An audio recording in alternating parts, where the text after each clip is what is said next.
Most people don't fail because they are lazy. They fail because their days slip away without intention. Hours disappear into distractions, obligations, and noise, and at the end of the week they feel tired but unchanged. If that sounds familiar, it's not because you lack talent or intelligence. It's because no one ever taught you how powerful one focused hour can be when it is used with discipline instead of hope. There was a time in my own life when I consumed endless content about growth. I listened, I read, I took notes, and I felt inspired. But nothing around me actually changed. My confidence stayed fragile. My goals stayed unfinished, and slowly, trust in myself began to fade. The turning point didn't come from motivation. It came from a quiet decision to give 1 hour a day a higher standard than the rest of my time. And that hour wasn't dramatic. No perfect routine, no heroic mornings. Just a simple agreement with myself. When this hour begins, I show up. I don't negotiate with my mood. I don't wait to feel ready. I work on one thing that moves my life forward, even if it feels boring, uncomfortable, or small. Over time, that single hour started doing something unexpected. It rebuilt my self-respect. I've seen the same pattern repeat in people close to me. A friend overwhelmed by work who stopped trying to fix everything and committed to one focused hour at night. A family member who felt stuck for years, then quietly used 1 hour a day to build a skill without telling anyone. A colleague who wasn't the most talented in the room, but became the most consistent. None of them changed overnight, but all of them changed direction. This is what discipline really is. Not punishment, not intensity. Discipline is an agreement you keep even when no one is watching. It's choosing a standard over a feeling. It's understanding that your future isn't built in moments of excitement, but in ordinary hours used well. 1 hour a day may not sound impressive, but over weeks and months it reshapes how you think, how you act, and how you see yourself. Many people think change requires massive action, but real transformation is quieter. It begins when you decide to respect your time instead of escaping from it. One disciplined hour creates structure in a chaotic mind, clarity in a distracted life, and momentum where there was hesitation. It teaches you patience, endurance, and honesty with yourself. Qualities no burst of motivation can ever replace. And this is how progress becomes predictable, repeatable, and deeply personal. In the next hour, this audiobook will not try to hype you up or promise shortcuts. It will show you how 1 hour a day, used with intention, can change your relationship with time, effort, and self-trust. You'll hear real examples, simple principles, and practical ways to apply them in your own life. Nothing extreme, nothing unrealistic. Just a system you can actually keep. If you're ready to stop waiting for motivation and start building a different life. 1 hour at a time. Stay with me. And if you know someone who feels stuck, overwhelmed, or quietly frustrated with where their life is going, share this video with them. It might be exactly what they need to start improving their life today. Chapter 1. Why 1 hour is enough if you stop wasting it. Most people believe their problem is lack of time. They look at their days and see chaos, work, family, responsibilities, exhaustion, and they conclude that meaningful change requires more hours than they can possibly give. 5 hours, 10 hours, a completely different life. So they wait. And while they wait, nothing moves. The truth is harder to accept, but far more freeing. You don't need more time. You need 1 hour that actually belongs to you. An hour sounds small, almost insulting compared to the scale of the goals people carry in their heads. But that's exactly why it works. 1 hour doesn't trigger resistance. It doesn't feel overwhelming. It doesn't demand a new identity overnight. It simply asks one question. Can you show up for 60 minutes without escaping? Most people never really answer that question because most of their time is not wasted intentionally. It's wasted quietly. Minutes leak into phones, thoughts scatter between tasks. Energy gets drained by decisions that don't matter. By the end of the day, there's nothing left for the things that would actually move life forward. I learned this the slow way. For years, I told myself I was busy. I wasn't lying, but I wasn't telling the whole truth either. I was busy reacting, consuming, responding. I was not busy building. When I finally looked honestly at my days, I realized something uncomfortable. I could not point to a single uninterrupted hour that was fully mine. Every hour was fragmented, diluted, compromised. So I didn't try to change my whole schedule. I didn't wake up earlier. I didn't optimize my calendar. And I did something simpler and harder. I chose 1 hour and raised the standard for it. That hour had rules. No distractions, no multitasking, no just checking. I didn't care if the rest of the day was messy.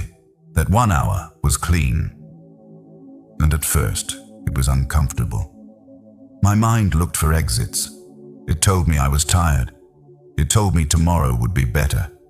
It told me 1 hour wouldn't make a difference anyway. That voice is familiar to almost everyone. I saw the same resistance in a close friend of mine. He worked long days and had convinced himself that growth would have to wait for a better season. He didn't lack ambition. He lacked a boundary. When he finally committed to 1 hour in the evening, nothing dramatic happened at first. No motivation surge. No visible results. Just 60 quiet minutes with no one watching.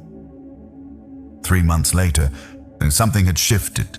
His skill had improved, yes, but more importantly, his posture changed. He spoke differently. He trusted himself more. That single hour had become proof. Proof that progress didn't require perfect conditions. Proof that he could keep a promise to himself. This is what most people miss. 1 hour is not about productivity. It's about credibility. Every time you protect that hour, you send a signal to yourself. I take my future seriously. Over time, that signal compounds. The brain doesn't respond to grand plans. It responds to patterns. When you show up for one focused hour again and again, your mind starts to believe you. Resistance weakens. Doubt loses its authority. You no longer rely on motivation because you've built evidence. Another mistake people make is thinking the hour has to be heroic. They imagine intense effort, constant discipline, flawless execution. That fantasy is what keeps them stuck. The power of 1 hour comes from consistency, not intensity. It's better to work calmly for 60 minutes than to burn out for 3 days and disappear for 3 weeks. I once worked with a colleague who wasn't the most talented person in the room. In fact, he often admitted he felt behind. But he had one habit that set him apart. Every day, without exception, he protected 1 hour to work on the same skill. Not when he felt inspired, not when he had extra energy, just when the clock said it was time. 6 months later, the gap had closed. A year later, he was leading projects others thought he wasn't ready for. Nothing magical happened. No breakthrough moment. Just 1 hour, repeated enough times to become undeniable. This is why 1 hour is enough, because it bypasses excuses. You can't claim you don't have 1 hour, and once you remove that excuse, you're forced to face something deeper, whether you're willing to stop wasting it. Wasting time doesn't always look like laziness. Sometimes it looks like over-preparing. Sometimes it looks like consuming instead of creating. Sometimes it looks like jumping between tasks so you never fully confront the discomfort of focus. A disciplined hour exposes these habits quickly. There's nowhere to hide when the clock is running and the rules are clear. For the listener, the application is simple but not easy. Choose 1 hour. Fix it in place. Treat it as non-negotiable, not because you're strict, but because you respect yourself. Decide in advance what that hour is for. One priority, one direction, Not 10 goals. Not vague improvement. One thing that matters. When that hour begins, don't ask how you feel. Ask what the next small action is. Start there. Stay there. Let boredom show up. Let resistance speak. You don't have to fight it. You just don't obey it. Over weeks, something subtle happens. The hour stops feeling heavy. It becomes familiar. Then it becomes expected. Eventually, it becomes part of who you are. You stop thinking of yourself as someone who is trying to change. You become someone who shows up. This is why 1 hour works when everything else fails.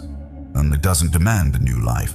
It builds one, quietly, patiently, brick by brick. If you've felt overwhelmed by the idea of change, this is your entry point. Not tomorrow, not someday. 1 hour, chosen carefully, used deliberately, repeated honestly. That is more than enough to begin. Chapter 2. Discipline is an agreement, not a mood. Most people misunderstand discipline because they attach it to how they feel. On good days, discipline looks easy. Energy is high. Motivation shows up. The work flows. On bad days, discipline feels impossible, heavy, even unfair. So people conclude that discipline is something you either have or don't have, depending on your mood. That belief quietly ruins progress. Discipline is not a feeling, it is an agreement, and agreements don't change just because your emotions do. If discipline depended on mood, no one would ever build anything meaningful. Moods are unstable. They fluctuate with sleep, stress, weather, conversations, and random thoughts. If you let your feelings decide whether you show up, you hand control of your life to the most unreliable system you have. And I learned this lesson the hard way. There was a time when I genuinely believed I was disciplined because I showed up when I felt inspired. I worked intensely on the days when everything felt aligned. But the moment discomfort appeared, I negotiated. I postponed. I told myself I would get back to it when things felt right again. They rarely did. What changed everything was not more willpower. It was a shift in how I framed the commitment. I stopped asking myself whether I felt like doing the work. I treated my daily hour as an agreement already signed. The decision had been made earlier, when my mind was calm and clear. When the hour arrived, my job was not to decide, it was to execute. This is what discipline actually looks like in practice. You decide once, then you stop deciding. A family member of mine struggled with this for years. Smart, capable, full of plans, but always restarting. Every new attempt came with excitement and promises, followed by silence. Eventually, he admitted something most people avoid saying out loud. He didn't trust himself anymore. Not because he lacked ability, but because he kept breaking his own word. The shift came when he reduced everything to one agreement. 1 hour. Same time. Same purpose. No matter how the day went. At first, it felt mechanical, almost lifeless. But something important was happening underneath. Each time he showed up despite not wanting to, the agreement gained weight. It became real. Discipline works because it removes emotional debate. Debate drains energy. Agreements conserve it. Think about how you show up for other people. You don't wake up every day asking whether you feel like honoring your responsibilities. You show up because you gave your word. You understand that reliability matters. Discipline is simply applying that same standard inward. Most people avoid this because it feels restrictive. They confuse freedom with flexibility, but flexibility without structure becomes chaos. True freedom comes from knowing that certain things are already handled. When your daily hour is locked in by agreement, the rest of your day becomes lighter. You stop carrying the mental burden of should I and when will I. Another friend of mine described it perfectly. He said the agreement removed guilt from his life. Before, every skipped day created tension. He constantly felt behind. Once the agreement was in place, the rules were clear. Either he showed up or he broke his word. No confusion, no stories, just truth. And here's the part people rarely talk about. Discipline doesn't feel empowering at first. It feels neutral, sometimes boring, sometimes uncomfortable. Empowerment comes later as a result. You don't wait to feel strong before acting. You act until strength becomes familiar. This is why motivation fails so many people. Motivation is emotional. Discipline is structural. Motivation asks, how do I feel today? Discipline asks, what did I already commit to? One creates inconsistency. The other creates momentum. If you want to apply this in your own life, the process is simple, but it requires honesty. First, write the agreement. Not in vague language. Be specific. 1 hour. 1 time. 1 purpose. This is not a wish. It's a standard. Second, remove negotiation. When the hour arrives, you don't assess your energy. You don't check your mood. You start. Even if you start slowly. Even if you start imperfectly. Starting is honoring the agreement. Third, expect resistance. Not as a sign of failure, but as proof you're doing something real. Resistance is just the old pattern defending itself. It fades when it realizes you're serious. Over time, something subtle but powerful happens. The agreement becomes part of your identity. You stop seeing discipline as effort. It becomes default behavior. The same way you don't debate brushing your teeth or showing up to work. You stop debating your hour. This identity shift is what people actually want when they chase discipline. They don't want to feel strict. They want to feel reliable. They want to trust themselves again. And trust is built one agreement at a time. There will be days when the hour feels heavy. Days when you question whether it's worth it. Days when progress seems invisible. On those days, discipline does its most important work. It carries you when emotion won't. It protects the agreement when motivation disappears. You don't need to be harsh with yourself. You don't need to force intensity. You only need to keep your word, quietly, consistently, without drama. That is the kind of discipline that changes a life. Not because it feels powerful, but because it is dependable. Chapter 3. What you do in that hour matters more than the hour itself. Once people accept that 1 hour a day is enough, they often fall into a second trap. They protect the time, they show up consistently, but nothing seems to change. Weeks pass, effort is spent, and the quiet frustration returns. This is where many people quit. Not because the hour doesn't work, but because they are using it in the wrong way. The truth is simple but uncomfortable. Not all hours are equal. You can spend an hour every day and still go nowhere if that hour is filled with the wrong actions. Activity is not the same as progress. Staying busy is not the same as moving forward. And discipline without direction eventually becomes another form of avoidance. I've lived this mistake myself. For a long time, my disciplined hour was filled with consumption. Reading more articles, watching more videos, taking more notes. I felt productive because I was learning, but deep down, I was avoiding something harder. I was avoiding building, avoiding being seen, avoiding the possibility of doing something badly. That hour made me feel informed, but it did not make me stronger. The shift happened when I asked a question that changed everything. What would this hour look like if the goal was not comfort, but progress? The answer was obvious and frightening at the same time.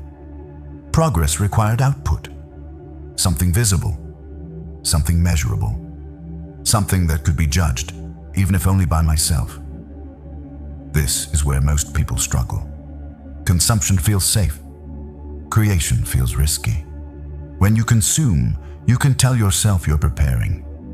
When you create, you face the reality of your current skill level, and that reality is rarely flattering at first.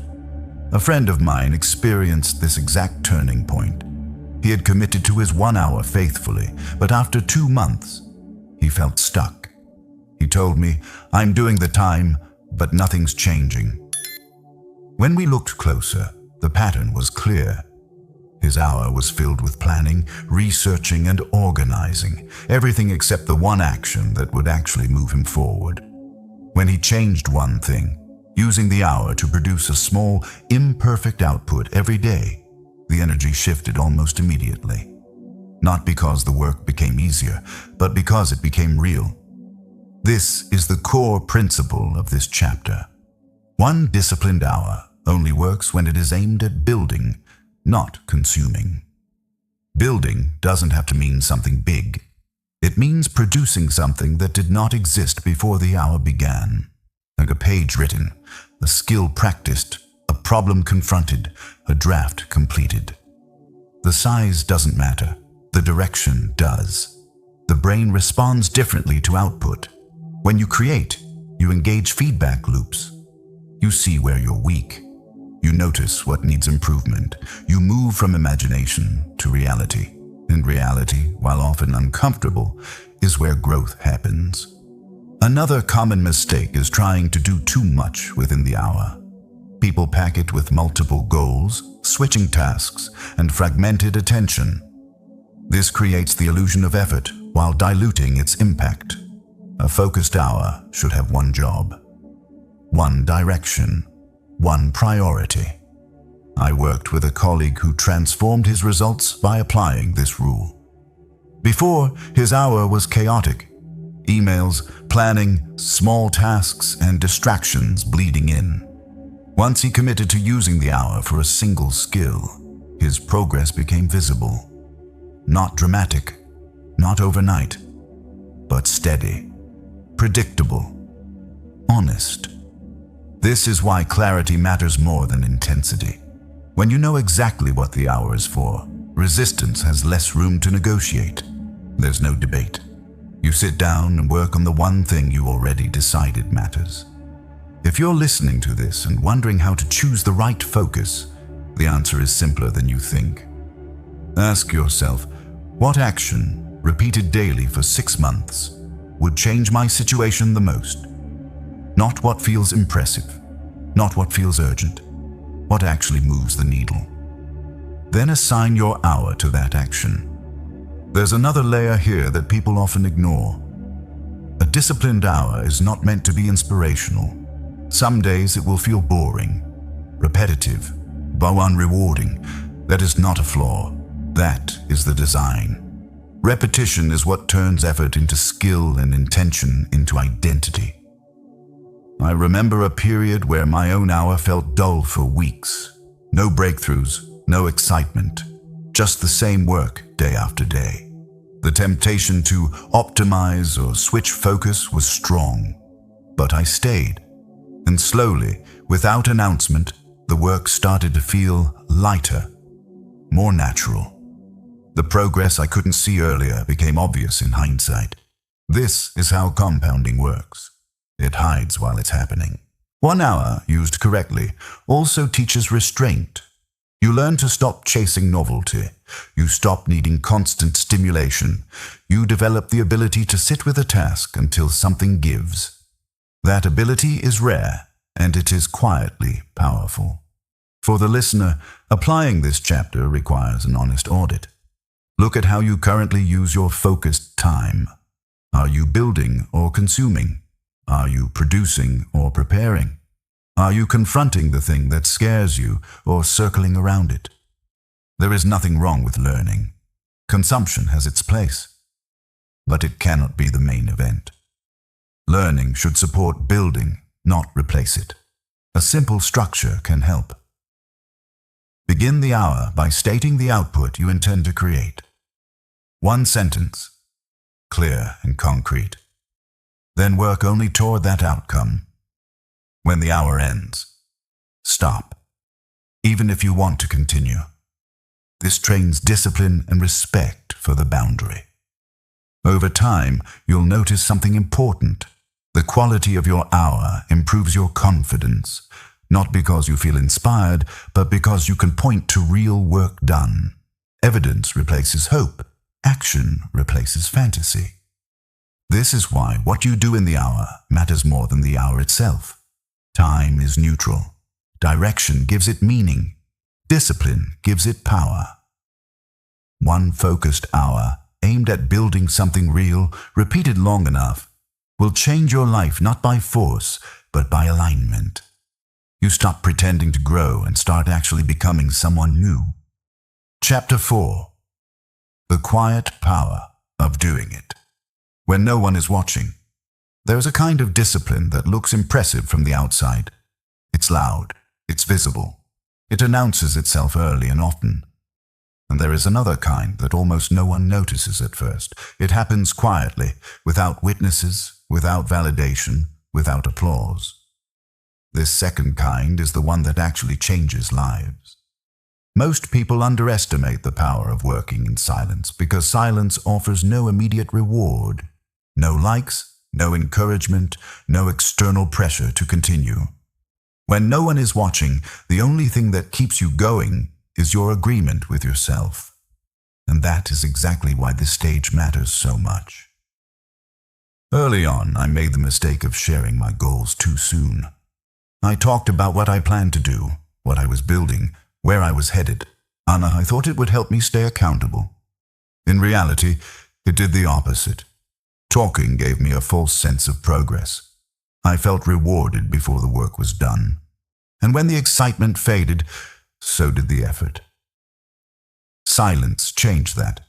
When I stopped explaining myself, something unexpected happened. The work became cleaner. The hour felt more focused. There was no pressure to perform or impress, no identity to protect. Just the work exactly as it was. Imperfect, slow, honest. I've seen this pattern repeat in people around me. A close friend decided to stop announcing his plans entirely. No updates, no social posts, no conversations about what's coming next. He simply worked during his 1 hour every day and let the rest of the world stay unaware. Months later, the results spoke for him. And when people finally noticed, it felt earned. This is the quiet power most people never experience. When no one is watching, you stop acting and start becoming. There is a psychological reason silence works so well. When you share your intentions publicly, your brain often confuses recognition with achievement. You feel a sense of completion without having done the work. Silence removes that shortcut. It forces progress to come only from action. Doing the work quietly also removes comparison. When no one knows what you're building, you're less tempted to measure your progress against others. You stop asking, "Am I ahead?" or "Am I behind?" You focus on a simpler question. Did I show up today? A colleague of mine learned this lesson after years of frustration. He constantly compared himself to peers who seemed to move faster and get more recognition. The comparison drained his energy. When he finally committed to working in silence, the mental noise disappeared. His 1 hour became lighter, not because the work was easier, but because it was no longer crowded with other people's timelines. Silence also protects fragile progress. In the early stages of change, confidence is still forming. Sharing too early exposes that confidence to doubt, opinions, and unnecessary feedback. Working quietly gives your discipline time to mature. By the time results become visible, they are harder to shake. This doesn't mean isolation or secrecy forever. It means understanding timing. Results first, explanation later. There is another uncomfortable truth here. Many people like being seen trying more than they like doing the work. Trying earns sympathy. Doing requires patience. Silence removes sympathy and leaves only responsibility. And when you sit down for your hour and no one knows about it, there is no one to impress and no one to disappoint but yourself. That pressure is clean. It sharpens focus. It reveals character. I remember days when my hour felt especially heavy. No excitement, no visible progress. On those days, The temptation to seek reassurance was strong. To tell someone what I was working on, to get encouragement. Staying silent felt lonely at times, but it also felt honest. And honesty, repeated enough times, builds strength. A family member of mine went through a similar phase. He struggled with the urge to explain himself, especially when progress felt slow. Once he committed to 30 days of silence. No explaining, no justifying. Something shifted. He stopped negotiating with other people's expectations and started listening to his own. The work deepened. This is why doing it when no one is watching matters. It removes external motivation and replaces it with internal standards. You are no longer driven by how it looks, but by whether it is done. For the listener, applying this chapter requires restraint. Choose a period of time, 30, 60, or 90 days, where you do not announce your plans. Do not seek validation. Let your 1 hour exist quietly. If someone asks what you're working on, keep it simple. You don't owe anyone a detailed explanation. During this time, pay attention to what changes internally. Notice how your focus improves. Notice how comparison fades. Notice how discipline becomes more natural when it isn't on display. Silence also teaches patience.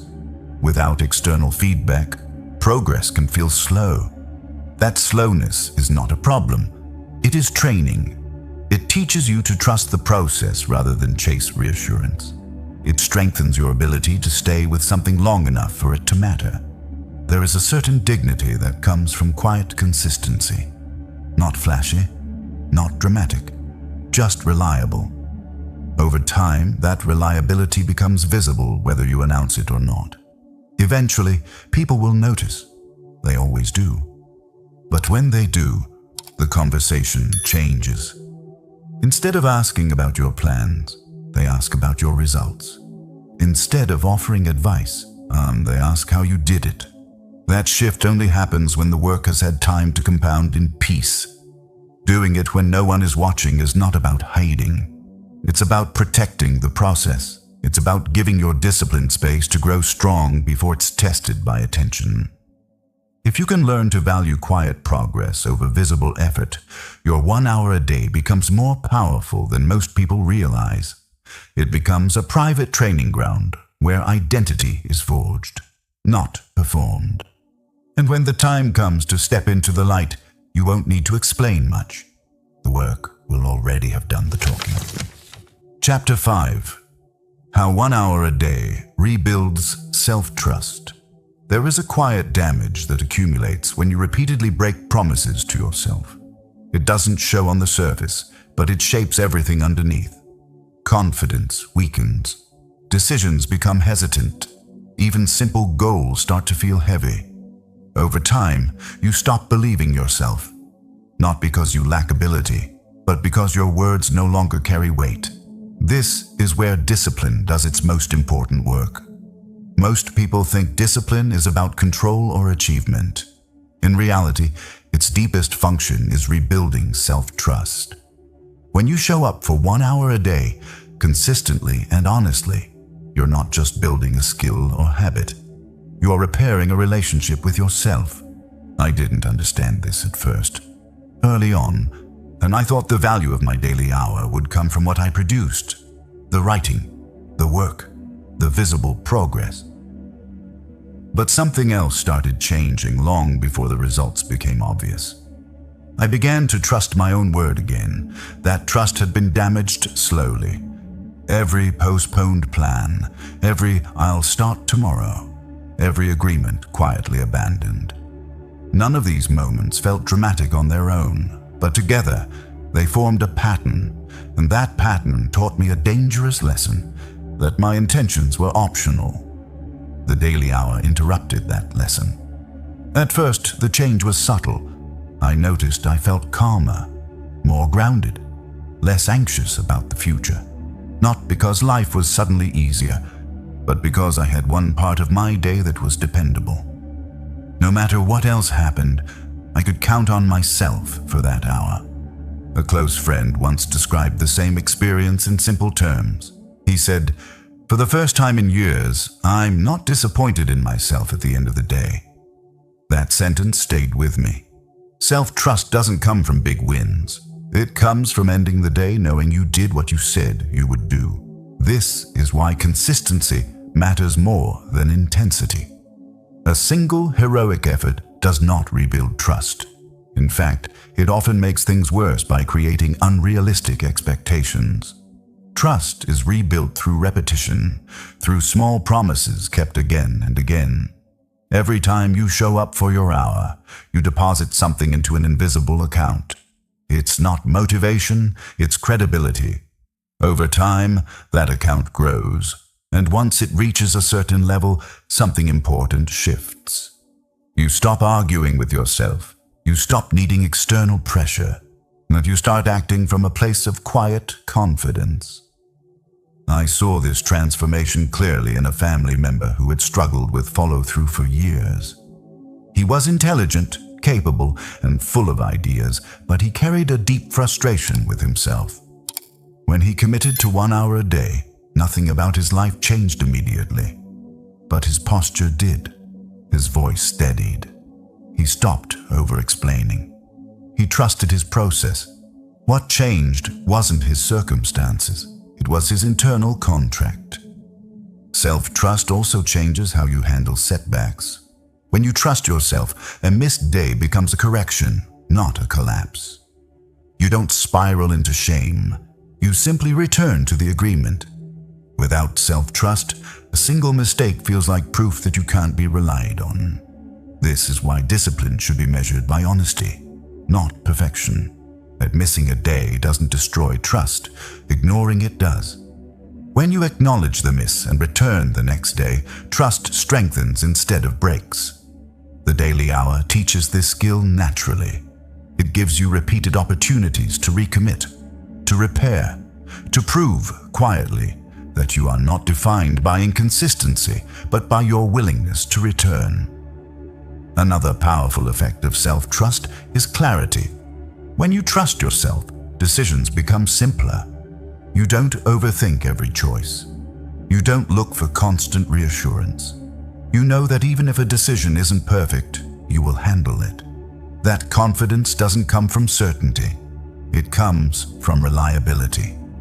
I remember noticing this change in myself during a period of uncertainty. Big decisions felt less intimidating because I knew I could rely on my discipline. And the hour became a stabilizing force, a reminder that no matter what direction I chose, I had the capacity to follow through. For the listener, applying this chapter means shifting how you measure progress. Don't ask only what you produced. Ask whether you kept your word. Track your consistency, not just your output. Celebrate the act of showing up, especially on days when you didn't feel like it. A simple practice can help. At the end of each day, ask yourself one question. Did I honor my agreement today? Answer honestly. No judgment, just truth. Over time, this question becomes a mirror, and the reflection grows stronger. It's also important to keep the agreement realistic. Overpromising damages trust faster than underperforming. 1 hour is powerful because it is sustainable. It's an amount you can keep even on difficult days. That sustainability is what allows trust to compound. As self-trust rebuilds, something unexpected happens. You stop seeking motivation. You stop waiting for the right mood. You act because you believe in your own reliability. Discipline stops feeling like effort and starts feeling like alignment. This is the quiet transformation most people never talk about. Before success shows on the outside, stability forms on the inside. Before confidence is visible, it becomes functional. You move differently, you speak differently, you plan differently. And it all starts with one simple, repeated experience. Doing what you said you would do. If you've ever felt disconnected from yourself, unsure whether to believe your own intentions, this is your way back. Not through self-criticism, not through pressure, but through a daily practice that restores trust 1 hour at a time. Over weeks and months, that trust becomes the foundation for everything else. Goals become believable. Effort becomes natural. The future feels less intimidating because you know you will meet it, prepared. 1 hour a day doesn't just change what you do. It changes how you see yourself. And once self-trust is rebuilt, change stops feeling fragile. It becomes stable, grounded, and lasting. Chapter 6. Boredom, Resistance, and the Days You Want to Quit. There comes a point in every disciplined practice when the excitement disappears. The progress slows, the novelty fades, and what remains is something most people are not prepared for. Boredom. This is the stage where motivation no longer helps and identity has not fully formed yet. It is also the stage where most people quit. Not because the system doesn't work, but because it finally starts working. Boredom is not a sign that you're doing something wrong. It is a sign that you've moved past stimulation and into repetition. And repetition is where real change is built. Unfortunately, repetition feels flat. It doesn't reward you emotionally. It doesn't make you feel special. It simply asks you to keep going. Resistance shows up alongside boredom. It whispers reasonable arguments. You've been consistent. You deserve a break. Missing one day won't matter. You can always come back tomorrow. These thoughts feel harmless, logical even, but they are the final defense of your old identity. I remember this phase clearly. There were weeks when my daily hour felt almost pointless. I wasn't learning anything new. I wasn't excited about the work. There was no emotional payoff, just the same task, the same structure, the same effort. Old versions of me would have taken that as a cue to change direction. This time I didn't, not because I was strong, but because I had learned something important. Boredom is not the enemy. Avoidance is. Most people are addicted to stimulation, not progress. They mistake feeling engaged for moving forward. When the engagement disappears, they assume something is wrong. In reality, boredom often means you are finally focused long enough for the brain to stop seeking novelty. A colleague of mine struggled deeply at this stage. After months of consistency, he told me he felt empty during his hour. No excitement, no sense of growth. He questioned whether he was wasting his time. The temptation to quit was strong, not out of frustration, but out of indifference. What saved him was a simple rule: do less, but don't stop. On the days when resistance was heavy, he reduced the effort but kept the structure. He didn't aim to perform well. He aimed to show up. That distinction made all the difference. This is one of the most important lessons of discipline. You're not required to feel productive. You're required to remain present. Progress does not demand intensity every day. It demands continuity. Resistance thrives on all or nothing thinking. If I can't do it well, I won't do it at all. Discipline breaks that pattern by lowering the bar without removing the agreement. You don't need to push harder. You need to stay. There will be days when your hour feels slow, days when your mind wanders, days when the work feels dull. Those days are not exceptions. They are part of the process. Learning to work through them quietly is what separates people who change from people who repeat. I once watched a family member go through this exact phase. He reached a point where every session felt like a chore. No visible progress, no satisfaction. He told me he felt like he was just going through the motions. And he was right, but those motions were shaping something deeper. Tolerance. Tolerance for discomfort. Tolerance for monotony. Tolerance for effort without reward. That tolerance became his advantage later. Another thing people misunderstand is the role of emotion. They assume discipline means suppressing how you feel. It doesn't. It means refusing to let feelings decide your actions. You can feel bored and still work. You can feel resistant and still show up. Emotion does not require obedience. This distinction is subtle but powerful. When you stop fighting boredom and allow it to exist, it loses control. It becomes background noise instead of a command. There is also a deeper fear hiding behind resistance. Fear that the effort won't pay off. Fear that you're investing time into something that won't change your life. That fear becomes louder when progress is invisible. But discipline is not built on guarantees. It's built on faith in process. Not blind faith, earned faith. Faith built from showing up enough times to know that momentum exists even when you can't feel it. For the listener, applying this chapter requires redefining success on difficult days. Success is not output, it's attendance. If you show up during boredom, you win. If you stay with the hour when resistance is loud, you strengthen something far more valuable than motivation. A practical strategy helps here. Decide in advance what your minimum looks like, not your ideal. Your minimum. On the hardest days, your only goal is to complete that minimum without judgment. This protects continuity without forcing intensity. Over time, something unexpected happens.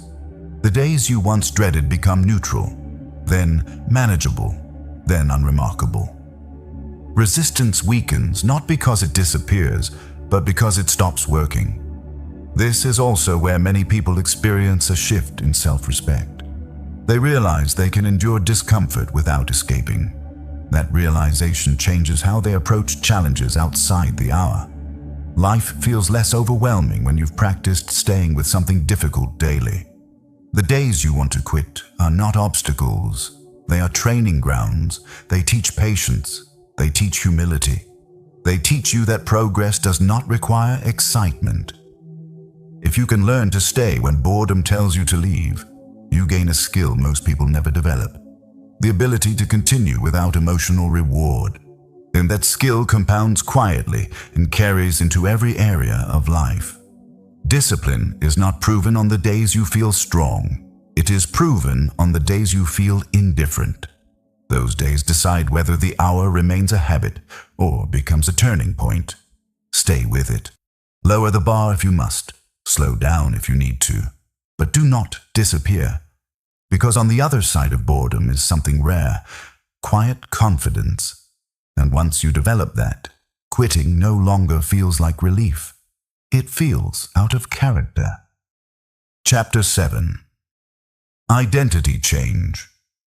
You don't do discipline, you become disciplined. Most people think discipline is something you do, a behavior you force, a habit you try to maintain, an action you repeat when you're strong enough. That belief keeps discipline fragile, because anything you do can be dropped the moment pressure, fatigue, or emotion shows up. Real change begins when discipline stops being an action and becomes an identity. This is the quiet shift that separates people who constantly restart from people who move forward steadily. They don't wake up every day deciding whether to be disciplined. They already see themselves as someone who shows up. The behavior follows naturally. At first, this idea can feel abstract. Identity sounds psychological, even theoretical. But in practice, identity is simply the story you believe about who you are and the evidence you collect to support it. Every repeated action is a vote for that story. For a long time, my identity was built around effort without consistency. I saw myself as someone who wanted to be disciplined, someone who tried to improve. That language mattered more than I realized. Wanting and trying placed discipline outside of me, like something I was chasing. The daily hour changed that story slowly. At first, nothing about my identity shifted. I still doubted myself. I still felt behind. But after weeks of showing up, something subtle happened. I stopped thinking of discipline as something separate from me. It was just what I did. That's when everything became easier, not because the work changed, but because resistance lost its leverage. And I saw this transformation clearly in a close friend who struggled with self-image for years. He often described himself as inconsistent, undisciplined, easily distracted. Those words weren't just observations. They were anchors. Every missed day reinforced the identity. Every restart confirmed it. When he committed to 1 hour a day, the first change wasn't in results. It was in language. He stopped saying, "I'm trying to be disciplined." He started saying, "This is just part of my day." That shift marked the beginning of an identity rewrite. Identity doesn't change through affirmation. It changes through evidence. Every day you honor your hour, you collect proof. Proof that you are someone who keeps agreements. Proof that you can tolerate discomfort.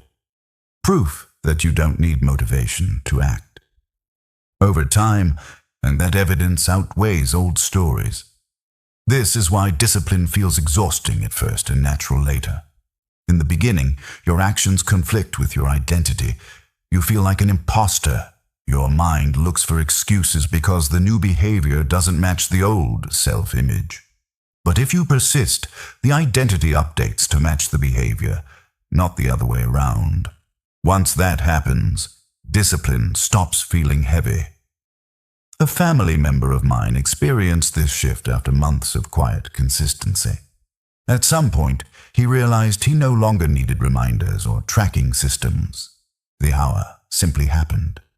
Not because he was forcing himself, but because skipping it would have felt out of character. That is the real power of identity-based discipline. You don't rely on willpower. You rely on alignment. What's another important aspect of identity change is how you speak to yourself. Internal language matters. Saying, "I have to do this," reinforces resistance. Saying, "This is what I do," reinforces identity. The difference is subtle, but its impact compounds over time. When you identify as someone disciplined, you don't debate every action. You don't ask whether you're in the mood. You act the way a disciplined person acts, the same way an honest person tells the truth or a reliable person shows up. This doesn't mean perfection. Disciplined people still miss days. They still struggle. The difference is how they interpret those moments. A missed day isn't proof of failure. It's a deviation from identity. And deviations are corrected, not dramatized. This is where many people sabotage themselves. They turn mistakes into meaning. The one missed hour becomes, "I'm inconsistent." One bad week becomes, "I always fall off." Those conclusions freeze identity in the past. Discipline requires a different interpretation. I am disciplined, and today I return. Identity-based discipline also changes how you respond to boredom. When discipline is just an action, boredom feels like a reason to stop. When discipline is identity, boredom is irrelevant. You don't quit brushing your teeth because it's boring. You don't quit showing up to work because it's repetitive. You do it because it's who you are. I remember a phase where my daily hour felt completely uneventful. No progress spikes. No emotional reward, just repetition. Old versions of me would have taken that as a sign to change direction. This time I stayed, not out of force, but out of identity. I was no longer someone who quit just because something felt flat. That decision paid off later in ways I couldn't see at the time. For the listener, applying this chapter means shifting focus away from outcomes and towards self-definition. Start paying attention to how you describe yourself internally. Notice the labels you use. Then allow your daily hour to slowly challenge them. A simple practice can help. Before starting your hour, say one sentence quietly to yourself. I am the kind of person who shows up, not as a motivational trick, but as a reminder of what you are building evidence for. Then show up. Over time, the sentence stops feeling aspirational. It becomes descriptive. This is the moment when discipline stops feeling like effort and starts feeling like integrity. You act in accordance with who you believe you are. And because identity is stable, your behavior becomes stable too. The most powerful changes in life don't come from intensity. They come from consistency aligned with identity. When you become disciplined rather than trying to be disciplined, progress becomes inevitable. You don't need to force the future. You just need to keep becoming the person who meets it prepared, 1 hour at a time. Chapter 8. 6 months of 1 hour a day. What actually changes? Most people imagine change as something dramatic, a clear turning point, a moment when everything feels different. 6 months of 1 hour a day rarely looks like that. In fact, the most important changes often go unnoticed while they are happening. They reveal themselves only when you look back and realize you are no longer the same person. This chapter is not about fantasy. It's about what actually changes when someone commits to 1 disciplined hour a day for 6 months, without shortcuts, without hype, and without quitting when it feels boring. The first thing that changes is not your results, it's your relationship with time. Time stops feeling like something that happens to you and starts feeling like something you direct. You no longer see days as something to survive. You see them as containers. One of those containers belongs to you, and you know exactly what it's for. People often underestimate how powerful this shift is. When you reclaim even 1 hour a day, you reclaim agency. You stop waiting for permission to improve your life. You stop blaming circumstances as often. Not because circumstances disappear, but because you've proven to yourself that progress can exist alongside them. A friend of mine noticed this shift around the 2nd month. He told me his days felt cleaner, not easier, just clearer. Even on stressful days, he felt less scattered because he knew one important thing had already been handled. The second change is mental. Your mind becomes quieter, not because you eliminate thoughts, but because you reduce internal conflict. Before the hour, your mind is full of unfinished intentions. You think about what you should be doing, what you're avoiding, what you'll start soon. That noise creates fatigue. When you show up daily, that noise fades. There is less guilt, less self-argument, less background tension. You're no longer carrying promises you don't intend to keep. This mental clarity alone is life-changing for many people. By the 3rd month, something deeper begins to take shape. Focus improves. Not just during the hour, but throughout the day. You become more comfortable with sustained attention. Scrolling loses some of its grip. Distraction becomes easier to notice and easier to stop. I've seen this in colleagues who once struggled to stay with a task. After months of daily focus, they didn't become superhuman. They became calmer, more deliberate, less reactive, so their thinking slowed down in a good way. Around this time, results start to become visible, but not always in the way people expect. Skills sharpen, output increases. But more importantly, effort becomes efficient. You waste less energy deciding what to do. You move directly into action. A family member of mine experienced this shift clearly. After months of disciplined work, he didn't feel like he was trying anymore. He felt capable of handling complexity, capable of learning faster, capable of sticking with something long enough for it to matter.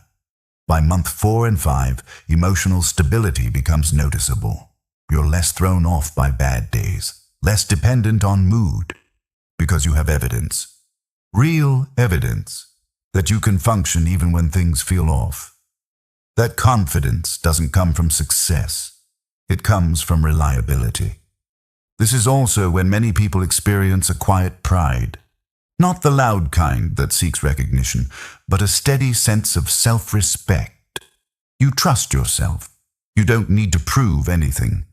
That internal stability affects how you speak, how you make decisions, and how you respond to pressure.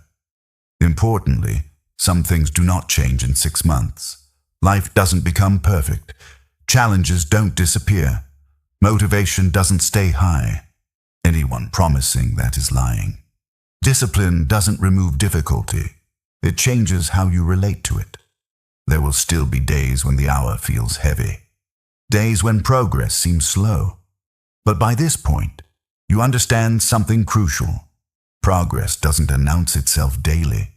It reveals itself over time. One of the most dangerous mistakes people make is judging the process too early. 6 months of 1 hour a day is enough to change direction, not to finish the journey. It sets momentum. It establishes identity. It builds a foundation. By the 6th month, the most profound change is internal. You no longer see yourself as someone waiting to become better. You see yourself as someone already in motion. That shift changes everything. Goals stop feeling distant. They feel reachable because you trust the process that moves you toward them. For the listener, the application of this chapter is patience paired with honesty. Don't look for daily confirmation. Look for monthly alignment. Ask yourself not, am I there yet? But, am I still showing up? Track your progress in simple ways. Not to pressure yourself, but to create perspective. When doubt shows up, as it will, look back at who you were 3 months ago. The difference will be clearer than you think. 6 months from now, you may not feel transformed in a cinematic way, but you will feel grounded, clearer, more capable, and those qualities matter more than excitement ever will. 1 hour a day doesn't change your life by force. It changes it by direction, and direction, maintained long enough, determines everything that follows. If you commit to the hour and allow it to work quietly, the changes will come. Not all at once, not loudly, but steadily, honestly, and in ways that last. This is what actually happens. And it's more than enough. As we reach the end of this audiobook, I want you to pause for a moment, not to analyze what you've heard, but to feel where you are right now. This was never meant to overwhelm you with ideas or push you into instant transformation. Everything you've listened to comes back to one simple truth. Your life doesn't change when you know more. It changes when you do one small thing, consistently, with intention. We talked about why 1 hour a day is enough. Not because it's impressive, but because it's honest. We reframed discipline as an agreement, not a mood, something you decide once and on a daily, even when motivation disappears. We explored how what you do in that hour matters more than the hour itself, and why building something real will always change you more than consuming more information. You heard why working in silence is powerful, how showing up when no one is watching strengthens your character, and how discipline quietly rebuilds self-trust. We talked about boredom, resistance, and the days you want to quit.